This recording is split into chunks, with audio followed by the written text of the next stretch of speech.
Everyone, आज की video में हम लोग सीखेंगे ब्याज निकालना। जैसे देखिए क्वेश्चन ये है कि 10,000 रुपए का 5% की दर से 2 महीना 5 दिन का ब्याज कितना होगा। तो देखिए इसको हम लोग कैसे निकालेंगे। तो सबसे पहले आपको क्या करना है, यहाँ पे देखना ये है कि मूलधन हमारा कितना दिया हुआ है। मूलधन हमारा दिया हुआ है कितना, 10,000 रुपए। यहाँ पे हम लिख लेंगे 10,000 रुपए। उसके बाद देखिए दर हमारा कितना दिया हुआ है, 5%। ठीक है, 5%। ठीक है ना। अब देखिए, तो देखिए हम सबसे पहले एक महीना का ब्याज पता करते हैं। तो देखिए एक महीने का ब्याज निकालने के लिए एक महीना का ब्याज, एक महीना के ब्याज देखिए हम कैसे निकालेंगे। जो 10,000 रुपए है ना, उसका हम 5% निकालेंगे। जैसे यहाँ पे हम लिख लेंगे 10,000। ठीक, अब इसका हम 10,000 का कितना निकाल लेंगे, 5% की कितना होता है। तो देखेंगे, देखिए 10,000 अपने जगह पे, 10,000 को अपने जगह पर रख दिए, का के मतलब गुणे का चिन्ह लगाना है। अब 5 अपने जगह पे। अब आपको मालूम होगा कि परसेंटेज का मान 1/100 होता है, तो यहाँ पे हम 1/100 कर देंगे। अब ध्यान से समझिएगा, हम देखिए 2 जीरो है ना, तो 2 जीरो से 2 जीरो को काट देंगे, तो यहाँ पे कितना बच गया, 100 गुणे 5। जब 100 में 5 से गुना करेंगे तो कितना हो गया, 500 रुपए। यानी समझिए कि 10,000 का एक महीना का ब्याज कितना हो गया, 500 रुपया। तो हमको देखिए 2 महीना का निकालना है, 2 महीना का निकालना है ना, और साथ में 5 दिन का भी ब्याज निकालना है। तो हम क्या सबसे पहले पता करेंगे, ये देखिए एक महीना के ब्याज निकला हुआ है। यहाँ पे हम लिख सकते हैं एक महीना, यहाँ पे हम एक महीना बराबर लिख सकते हैं ना, एक महीना का ब्याज। एक महीना का ब्याज हमारा कितना निकला हुआ है, 500 रुपया।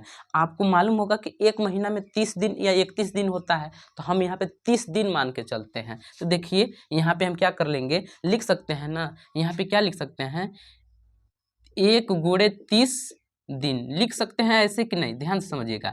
एक महीना को हम लिख सकते हैं ना 1 गुणे 30 दिन। 30 में 1 से गुना करिएगा तो 30 से कम 30, यानी एक महीना में 30 दिन होता है ना। तो देखिए 30 दिन बराबर 500 रुपए, यानी 500 रुपए। ठीक, अब देखिए यहाँ पे हम एक दिन का ब्याज पता करेंगे। ठीक है, एक दिन का ब्याज निकालने के लिए 500 में हम कितना से भाग लगा देंगे। देखिए यहाँ पे 30 गुणा कर रहा है, तो इधर आके भाग करने लगेगा। अब इसमें हम 500 में 30 से भाग करेंगे, तो चलिए भाग करते हैं। 0 से 0 को काट देते हैं। अब हम 3 से 50 में भाग लगाते हैं, यही ना जी। तो चलिए 3 से इसको चलिए 3 से काटते हैं। हाँ जी, तो देखिए 3 एकम 3, ठीक, घटा देंगे 2, उतार देंगे 0। अब 3 का पहाड़ा ऐसा पढ़िए कि 20 से आगे ना जाए, यानी 3 छक्का 18।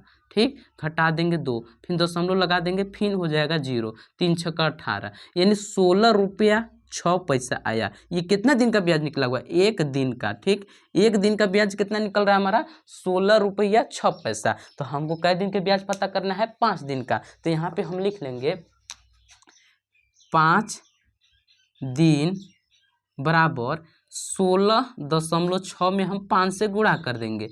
चलिए गुना करते हैं, 5 छक्का 30 का 0 हासिल 3, 5 छक्का 30, 3 33 का 3 हासिल लगा 3, 5 एकम 5 3 8, यानी दशमलव 1 अंक के बाद, यानी 83 रुपया। ठीक है, आपको दिखाई दे रहा है ना, जैसे दशमलव के बाद 0 है तो उसका मतलब नहीं होता है। देखिए तो ये बताइए 5 दिन का ब्याज कितना निकला हुआ है, 83 रुपया। तो लेकिन हमसे 2 महीना 5 दिन का पूछा हुआ है, तो हम यहाँ पे लास्ट में अतः करके लिख देंगे, आपको समझ में आ रहा होगा। लिख देंगे कि 2 महीना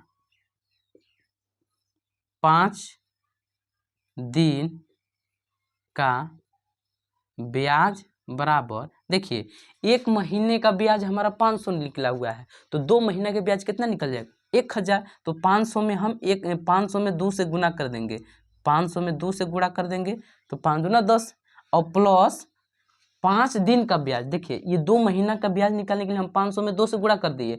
अब हम 5 दिन का ब्याज हमारा कितना निकला हुआ है, 83 रुपया। तो यहाँ पे हम लिख लेंगे 83। जब इसको जोड़ देंगे ना, तो 5 दूना 10, यानी 1000। 1000 प्लस 83, यहाँ पे इसको जब जोड़ेंगे, इसको जब जोड़ दीजिएंगे तो कितना हो जाएगा, 1083 रुपए।